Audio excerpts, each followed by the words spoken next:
All right, and hey, I mean, talk about the game. What's there to talk about? The 49ers are great. And it's funny, I saw Scott Van Pelt last night, and he went through the same kind of epiphany I did last week, where you look at the schedule, you look at the standings, and Chris and I did this, I think, on Wednesday, and then hammered the point home on Thursday going into the Seahawks-Rams game. Hey, if the Seahawks win this, all the 49ers got to do is beat the Colts, Bears, and Seahawks, and they're the 1 seed. Not the division champion. They're the 1 seed. And as good as they looked last night, I know the Bears are looking pretty good, but it's one thing to beat the Packers at home on a Saturday night. It's another thing to pack it all up and go to San Francisco for Sunday Night Football on NBC and Peacock and beat the 49ers. 49ers, I assume, are going to be favored. I'd say 3.5, 4.5. I don't know yet, but that's my guess. But, I mean, 49ers win that one, and it all comes down to Week 18. I have a feeling that the last game of the season will be Seahawks at 49ers if the 49ers win on Sunday night against the Bears. That's how good the 49ers are. And they've been besieged by injuries, just like last year. No Fred Warner, no Nick Bosa, all those games without Brock Purdy. Brandon Ayuk, he's long gone. He's driving by the stadium 100 miles an hour and filming it on his phone and posting it on. Not the smartest thing to do, folks. Number one, don't drive that fast. Number two, don't do it when the speed limit's 40 miles an hour.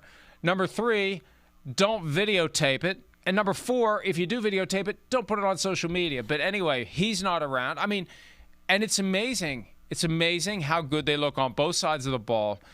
And last night's game, I think, underscores how close they are to not just winning the division, but being the 1 seed in a year where their stadium hosts the Super Bowl.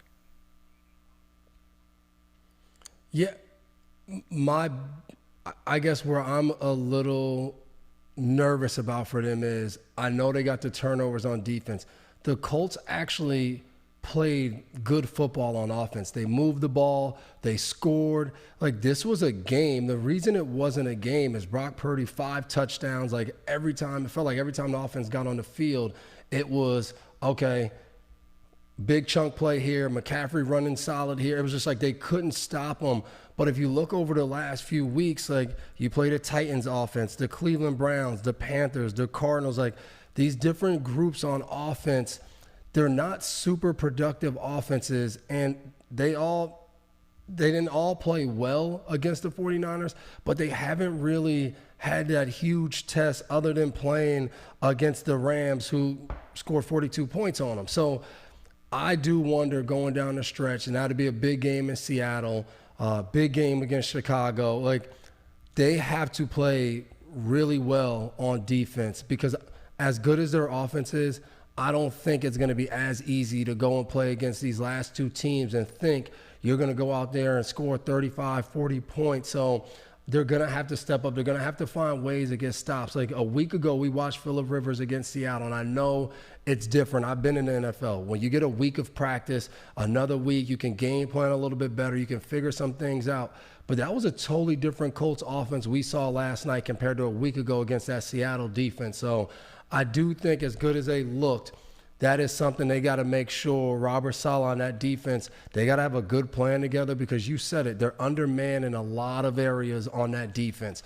Up front, a little bit in the secondary, linebacker group depleted. Now, these guys have stepped up. Winters played well. He's been banged up a little bit, but when he's been in there, he's played well. Like, they've had guys step up, but the real test is going to be these last two games against these two teams that are in the same boat as them, looking of how do we finish off this season and sit exactly where we want to sit for Seattle. How do you stay at the top of the conference? So I can't wait to watch it. I'm just not fully sold on the 49ers yet.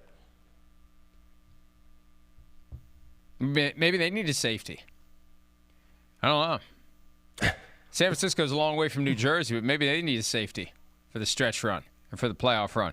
But look, they're already in. They're one of the 10 teams that have clinched. They didn't make it last year. They've been to the Super Bowl twice since 2019. When everything falls together for them, they're dominant. This is the first year that it hasn't all clicked, but they keep winning games, and they just keep coming. And that's what's impressive. They were talking on the broadcast last night and they accurately observed that Mike Vrabel is the favorite for Coach of the Year, but Kyle Shanahan is kind of crowding his way into the odds. If they get the number 1 seed, that all changes. If we get to 13 days from now, you look at the final standing, you see the 49ers as the top seed in the NFC, that will give people, I think, a different vibe about what he's been able to do this year, holding it together. All those games Mac Jones started, all those games without Nick Bosa, all those games without Fred Warner, the heart and soul of the defense. It really is amazing. George Kittle, who had a big night last night, he missed several weeks with a hamstring injury he suffered in week 1 against the Seahawks. He had 115 receiving yards last night on 7 catches with a touchdown. Did emerge with an ankle injury, so we'll be watching that as the week unfolds. And Brock Purdy, he's healthy now. 5 touchdown passes. He did have an interception thrown last night to Cam Bynum at a time when we weren't really sure which way the game was going to go, but we kind of had a feeling the 49ers would emerge with the win. Christian McCaffrey, 117 rushing yards. He had 2 touchdowns receiving, 29 yards in the air for him. It just was offensively, that's the thing. Your defense is going to need to make a stop at some point. But, man, if your offense is clicking and you can get into a shootout and win it, and it's just inevitable and they're just unstoppable, they haven't punted. Have they not punted since late November?